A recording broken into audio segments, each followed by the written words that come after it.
Hallöchen everybody, it's me again, Rafi, your Aerosoft community manager. Next to me, by the way, is my cat, Lando. Say hello. So I have today with Lando together a very nice interview with Emanuel, the designer of the newly released Santorini scenery from 29 Palms. And he shows me around the island. So let's jump into the interview and enjoy.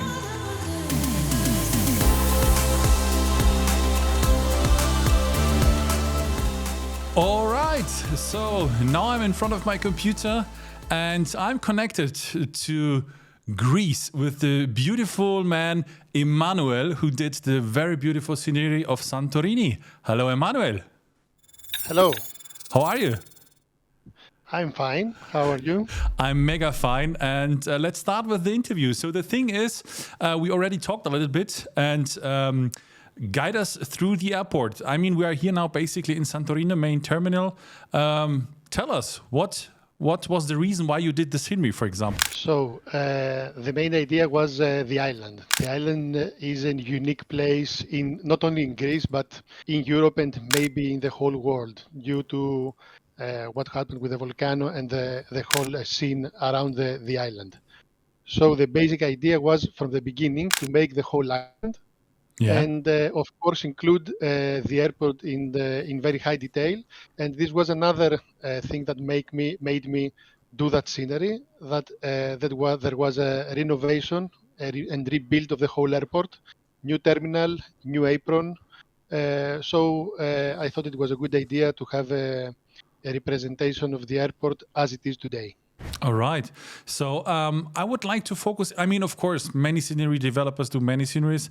And one of the main goals probably for the flight sim industry is to make a detailed airport, let's say, apron area with a lot of clutter around in terms of vehicles, buses, what we can see everywhere. But I would like to focus a little bit to the, let's say, history of the airfield, because we talked already about the church, for example, about the two aircraft. So shall we switch to the aircraft and you can start talking about, for example, the two special aircraft we have here? Yes, for more than 10 years, there are two abandoned aircraft inside the airport vicinity. It is a Piper and a Bravo November 2.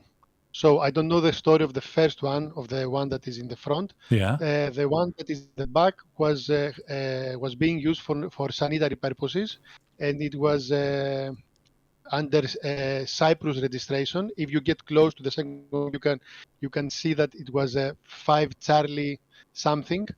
So they were abandoned, and for many years they were not positioned here, but rather at the hill that is exactly at the end of the new terminal, and probably they moved them here because they couldn't leave them at the place that they were.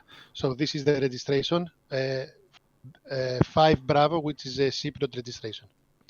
All right, yeah. And so nobody took them, so they are staying there, and if somebody comes and says, here is my aircraft, then he can clean it up and start flying, if it's flying, or it's not more flying anymore. It probably will not be able to fly anymore. No. All right, okay. They are in a worse situation that I represented them here, if you see some photos. Okay, nice, but a small, nice detail.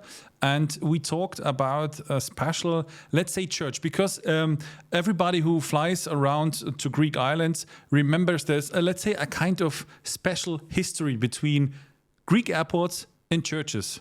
I mean, if you go, for example, I think it is it Kos, I think, where the close to the terminal or to the apron, let's say. Yes, I don't remember the name of the church, but there is a church at the top of a small hill, and it is similar to this one. So this is a church that is called the Gia Paraskevi. It is inside the airport, but simultaneously outside of the airport because there are fences around it. So everybody can go and visit the church, but cannot enter the airport through the church. Probably the church was built there before the airport. So there was a kind of agreement that we will make the airport at that area, but we will not move the church. Okay, so I mean, we are in Greece, so that means a lot of churches, right? Is that a kind of Yes.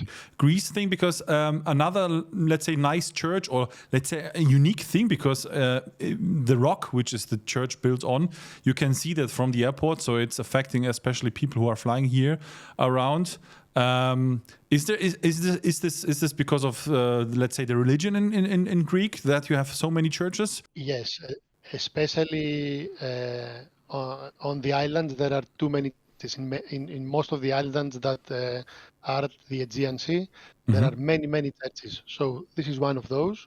It is a very special one, the shape and the position of it, and due to the fact that this is visible from the airport, we decided that we will make it as close as it is in the reality.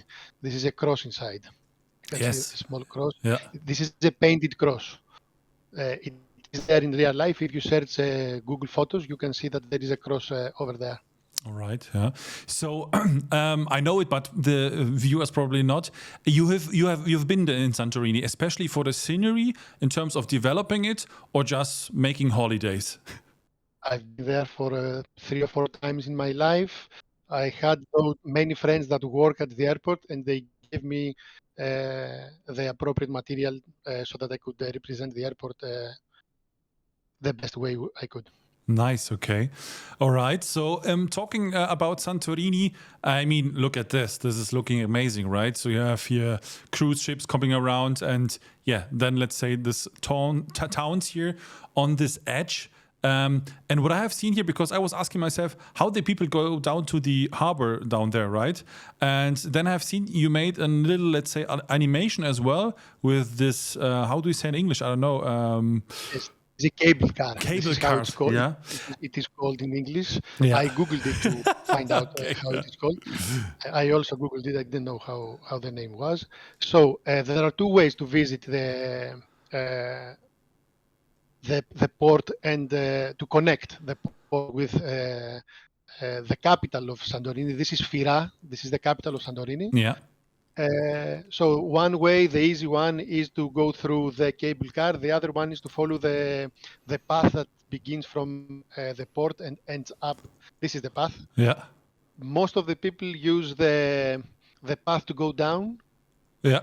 cable car to go upstairs. Yeah. Climb. And one little thing about the cable cars, I mean, it's not the main important thing here, but here it's especially a unique thing. And I thought that this is a bug in the animation, right? But I Googled it and it is right, because you can see it right now. The cable cars are moving all together, let's say in line as a group. I have never seen something like that. Yes, they go all together as a group, and when a cable car starts from the top, another one starts from Yes. Yeah.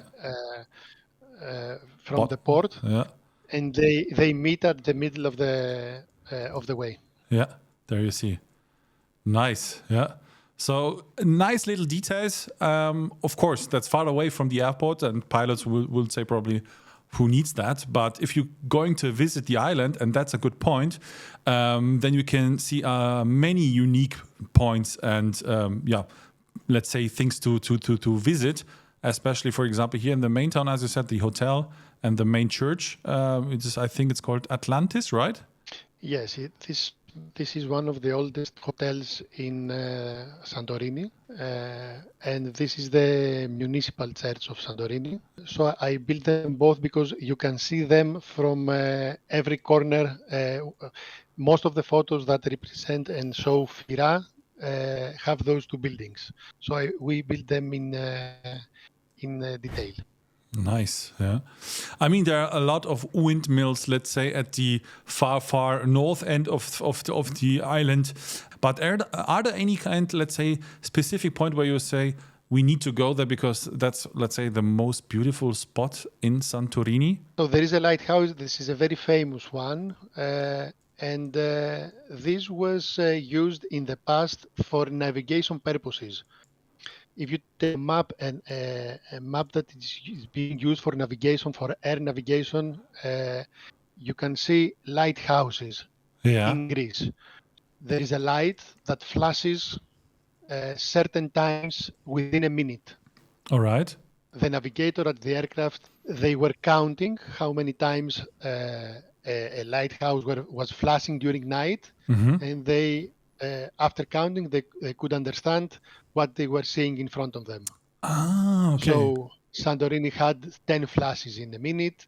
Kos has, let's say, 20 flashes in a minute. So by counting the flashes Yeah. within a minute, they could understand their position, because they could see that at the right of us is Santorini, the left of us is Kos, so we know where we are.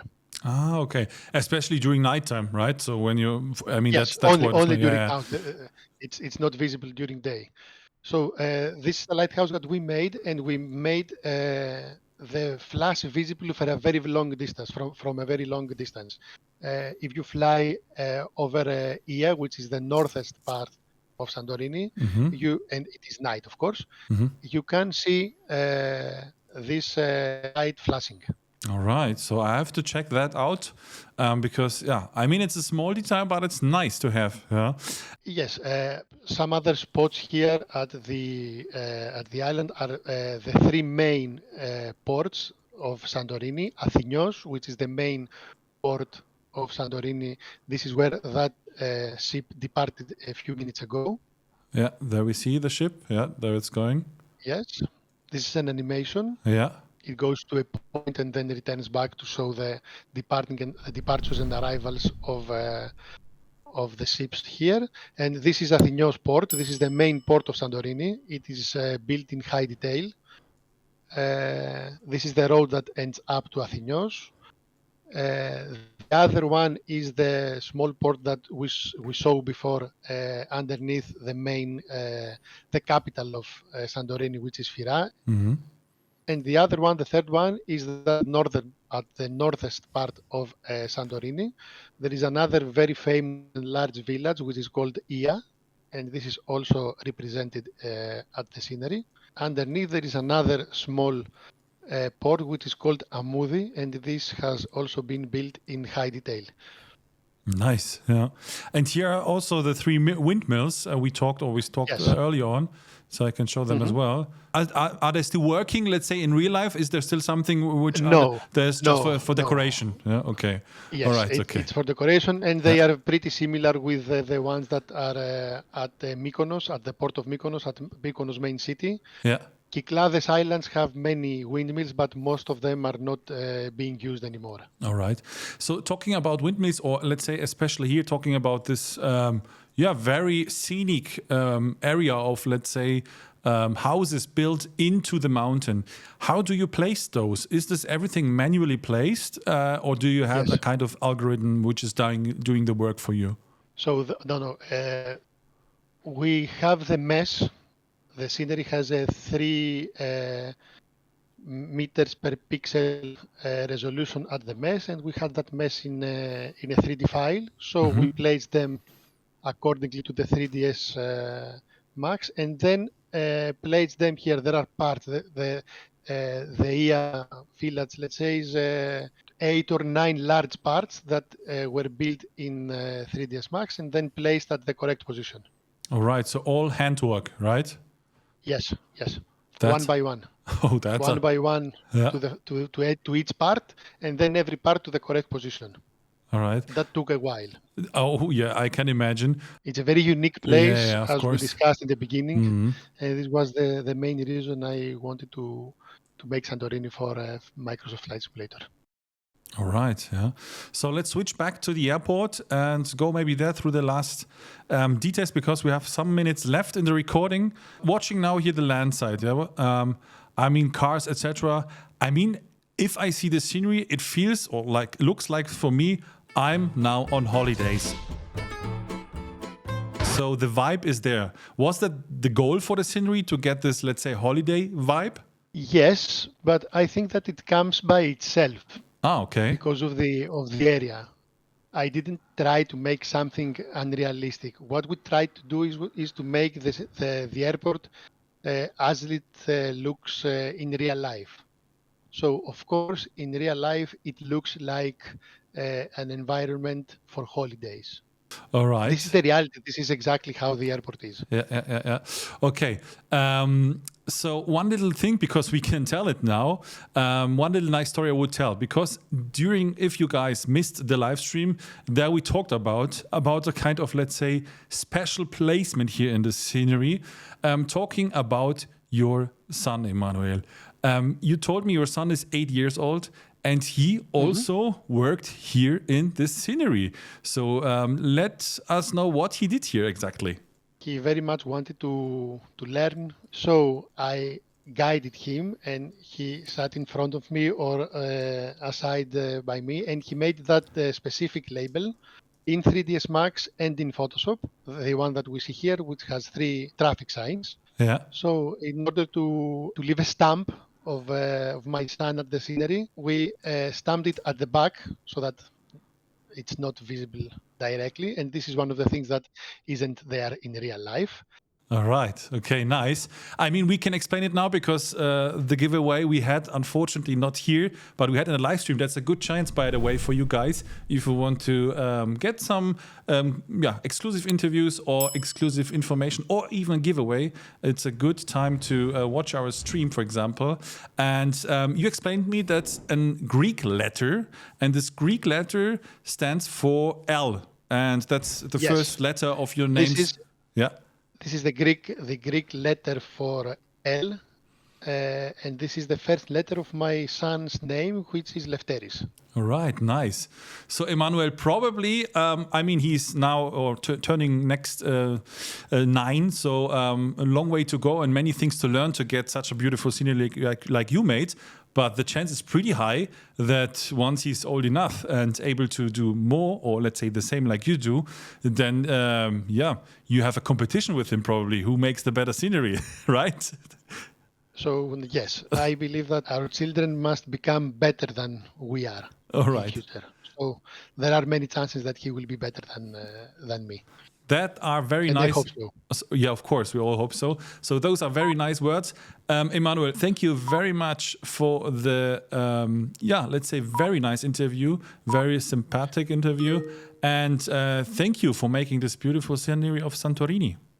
Thank you very much for all the support and the experience through those years in order for me to become a scenery designer. It was also Aerosoft that was guiding and helping me back in 2014 when I first started making sceneries.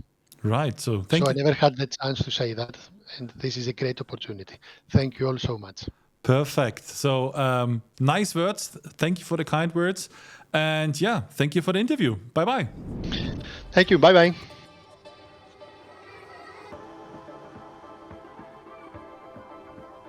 So that was the interview. A very nice person, Emanuel. Thank you very much for being with me here and showing me your airport. It was amazing. So thank you for watching, everybody. I would like to take here the opportunity to invite you to our Discord. You will find the link down below in the description, and there you can share your cat pictures if you would like, or let's exchange with us. So thank you for watching and have a nice one. Bye-bye.